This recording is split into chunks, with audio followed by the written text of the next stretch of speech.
Well, hey, and welcome to another episode of Beatle Dustino coming at you again today with yet another video. I told you we're going to be busy this week, so got a little more Beatle-y news. I'm really late breaking on this because it's been almost a week that it's been announced. I think it was last Thursday, so I'm just shy of a week late here. But yeah, let's get to that news after the intro.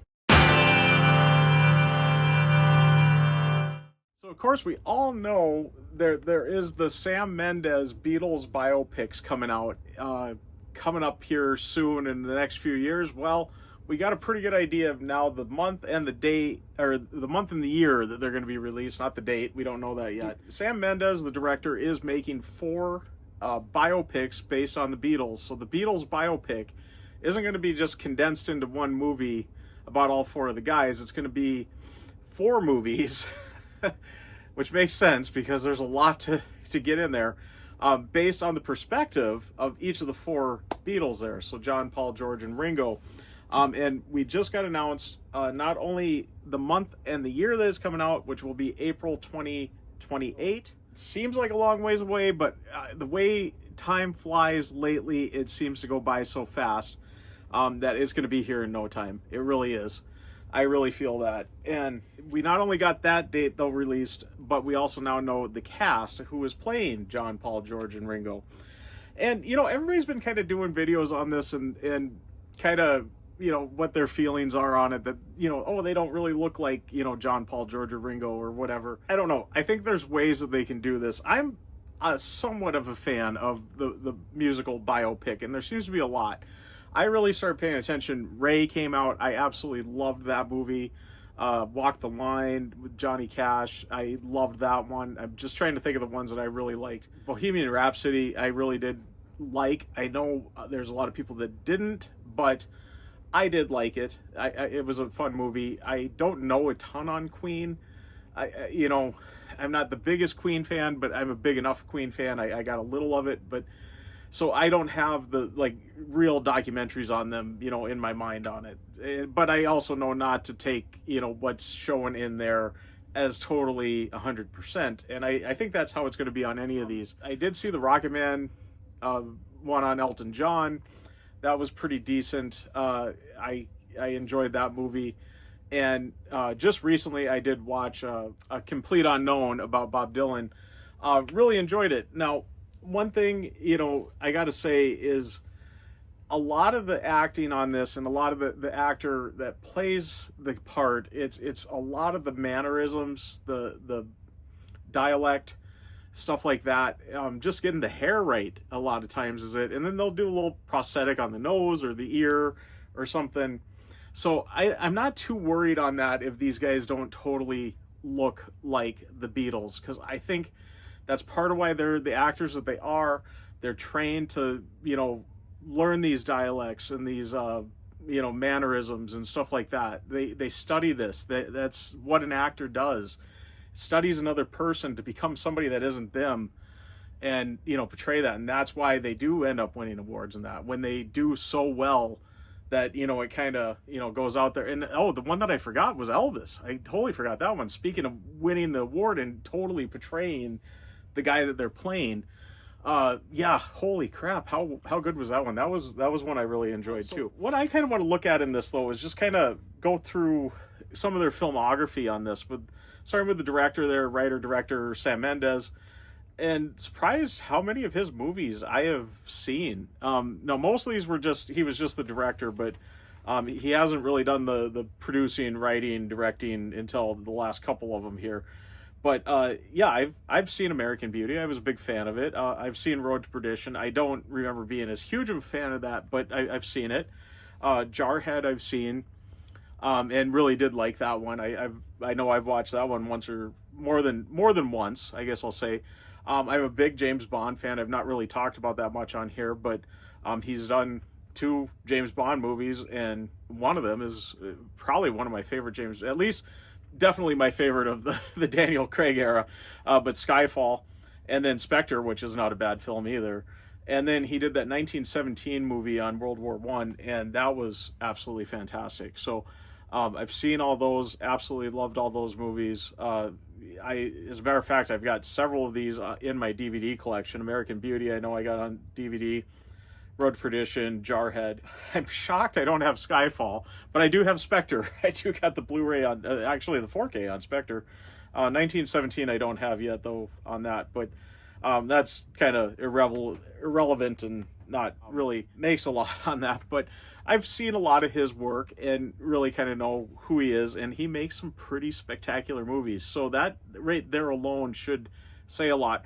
And just looking at his filmography too, there was some of the movies, I didn't write them down here, so I don't remember off the top of my head, but I definitely want to look them up and watch them, just based on what I saw, and they look like they're really good movies. So I'm going to be looking into those soon. I don't know if I'm going to get everybody's names right here, but Paul Mescal, I think is how it's said, is going to play Paul McCartney. Him I just recently seen. The only film that I've noticed of his that I know I've seen was Gladiator 2, which he was the lead role in that. So I think I could see him becoming Paul. I really do. Looking at it, he's got the, the 5 o'clock shadow and everything like that going, the dark hair and that. I think he could pull off Paul. But yeah, he was really good in that movie, and I really enjoyed that one. It definitely wasn't better than the original Gladiator, but it was definitely good. Harrison Dickson is going to play John Lennon. I've seen him in at least one movie, which was The Kingsman. I do remember watching that, so I have seen him in that. I don't really remember. It's been a long time since I've watched that. I probably watched that right after it first came out. I maybe watched it one other time, but I don't remember his character in there as well. And then a movie I noticed that he's in that has been one on my radar that I've wanted to watch for quite a while is The Triangle of Sadness. I've got it in my little list on Hulu to watch, and I just haven't got around to watching it yet, but that's one that I definitely like to see. Joseph Quinn is going to play George Harrison. Let's see, he was also in Gladiator 2. I believe he was one of the two Emperor brothers there. And he has been in a ton of stuff that I've seen. I'm going to skip. I've got some upcoming stuff here, which I'm excited to see on him, aside from the Beatles. I'm a bit of a nerd with Marvel and Star Wars, as I maybe mentioned here and there, but we're going to go to TV, and being the nerd that I am, I also watch these TV series, which would be Game of Thrones. He was in one episode of that. I'm sure I've seen it. I don't remember his character in that at all. And then Stranger Things, of course, I remember his character in that, Eddie Munson. So from season 4, that pretty memorable character, pretty well played, and that Stranger Things season 4 was just fantastic. And I'm looking forward to seeing season 5 whenever that comes out. But yeah, that was pretty cool. But yeah, upcoming, aside from the Beatles films, I suppose he's going to be in all 4. He's got the Fantastic Four, speaking of that. So he's going to be a Fab Four and a Fantastic Four. The Fantastic Four First Steps, which is upcoming not too long from now. In May, I think that's coming out. And I'm really looking forward to going and seeing that. MCU has finally got me excited again. So that's really good. Yeah, that one I saw the trailer and just was dumbfounded, and considering how I don't know, just mediocre the last MCU movie was. I can't even remember. Oh, Captain America, the last Captain America movie, I guess.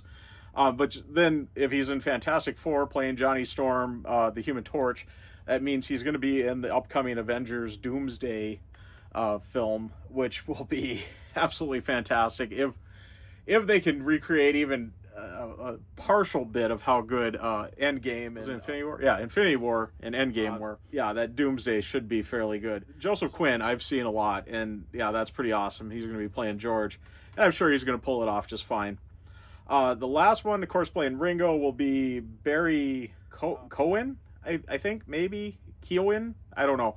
Like I said, I'm not sure if I'm saying their names right. However, him I've seen in quite a few things too. He was in Dunkirk. I haven't seen it yet, but I know it's definitely one that's on my radar that I do want to watch. And then he was also in the Eternals, the MCU movie. Probably one of the first ones that kind of made all of us MCU fans go, what is going on here? But I've seen it. So therefore I've seen him. And then he was in the Banshees of Inisherin, which I did watch too, and I really enjoyed that movie. And thinking back on what his character was in there, it was one of the more memorable characters and was really made that movie. So that's pretty cool on that. And then TV wise, he was in a show I seen, the Masters of Air World War II series that was on Apple Plus, and kind of the next in line to Band of Brothers and the Pacific, all taking place on the World War II stuff. But yeah, he was in a few episodes of that, and I did watch that series, so I've seen him in that too. So I don't know. I almost thought these guys were all a bunch of kind of no names, or maybe just UK actors that us here in the US didn't know as well. Well, it turns out they've been in quite a few things. The only one, Paul Mescal, is the only one that I really haven't seen much of his stuff. I think that's kind of interesting on that. But I think these films should be pretty fun. I'm, excited for it. I know it is a long ways away, but like I said, it's going to come up on us a lot quicker than we think. 3 years out right now? That 3 years, the past 3 years, the last 5 years went by, it seems like it's barely been a year. I feel like 3 years is going to be nothing. So it's going to be here quicker than we expect. And that is going to be, as a Beatles fan, a really interesting time. I hope that they do this right. I feel, and I think Matthew Street said in his video too on this, that they're going to kind of break it down into eras and have the viewpoint of each individual in that kind of 4 broken down eras. I've kind of thought that even before I saw Matthew Street's video. When they first announced that, that's almost what I thought they were maybe going to go for, being that it was perspective based. And I got thinking, well, you could break down, because you're not going to want to overlap all 4 of their stories right over the same time frame. I wouldn't think you'd want to do that. I think you'd want to stretch it out to kind of get those early years, and then that early Beatlemania time, and then that kind of Sgt. Pepper's kind of time there kind of as the next one, and then going into the breakup and that, and then the solo stuff. I think that would be an interesting little 4-movie arc. Would be pretty interesting to see each of their perspectives on that. Where I would put each one of them, I don't know. I really want to say, I would say Paul's, I think, would be most interesting on that end in the solo stuff. I really think that would be, I think his story would really support well to that era. Not that he wouldn't support well in any of the other ones either, but I think Paul should be on that. And we've had biopics on the Beatles too. Nowhere Boy and I got them both up here. Backbeat. There we go. These ones I'll pull out because they're right here. So we've kind of had, they're not officially recognized in that, but we have had stuff on the Beatles, and I know there's several others too, but those two are, I think, the 2 best ones, I guess, if you want to call it that. So we've had stuff out there, and it's all been the very early year on both of those. I actually feel like Nowhere Boy kind of leans into Backbeat, even though the 2 movies were, Backbeat came out first, and then Nowhere Boy came out several years later. But I feel like if you watch Nowhere Boy and then go watch Backbeat right back to back, it almost is like one big story, because it kind of follows right into that. So I don't know. I'm looking forward to this. I think it's going to be pretty good. Curious how it's going to turn out. Would I rather see a good documentary on it? Yeah. But I think a biopic can be fun, and it does bring in a new audience and everything. And being that it's got full approval by all the Beatles and all the Beatles estates, I think what we're also going to see, that us collectors of vinyl records and CDs like to do, is I think there's going to be 4 fantastic soundtracks that are going to be based off of this. So be on the lookout for that too. I think not only are we going to get the films, but we're going to get soundtracks. So we're going to get new vinyl to collect, new CDs to collect, and so forth and so on. So yeah, be on the lookout. I haven't heard it. Many people mentioned that there's going to be soundtracks. Yeah. Beatle Dustino is already thinking soundtrack to add to my collection here. So anyways, I'm going to get fully wrapping up, as I think I've kind of covered everything I want to do on this. I just kind of wanted to talk about it, but not be too whatever on it. We've seen these guys. We know about them. Are they going to look like the Beatles? I think they are. Once they get on screen, I think if they get the haircut right, a little bit of the prosthetics on the makeup there correct, and if those actors really study the mannerisms and the dialect and the so forth and so on, they're going to have it. And whether they look totally like them, as long as they got that stuff down, I think we're gonna say, oh God, that's Paul right there on the screen. Look at that, and that's John and Ringo and George. So there we go. But I'm gonna get fully wrapping up now. Before I do that, though, I want to once again thank all my subscribers, and thanks to any new subscribers. If you haven't subscribed yet, please do, and do hit the notification bell so you know when I got new videos coming out. Also, please give the video a like. It really does help out the channel, and like I always say, if you stuck around to this point, you must like it, so please give it a like and do leave a comment. I love having a discussion with everybody. Let me know your thoughts on the Sam Mendes biopic movies on the Beatles. What are you thinking? Who do you think should have played the Beatles if it's not these guys? I think it's pretty locked in on this if they've announced it like this, so I don't think it's going to change. Let's see what they do. I think they're going to do a fantastic job. Sam Mendes is not a bad writer, director, or anything. He's put out some fantastic movies already. So I think it's going to carry on with these 4 films too. So, all right. But I'm going to get fully signing out. I am Beatle Dustino, signing out.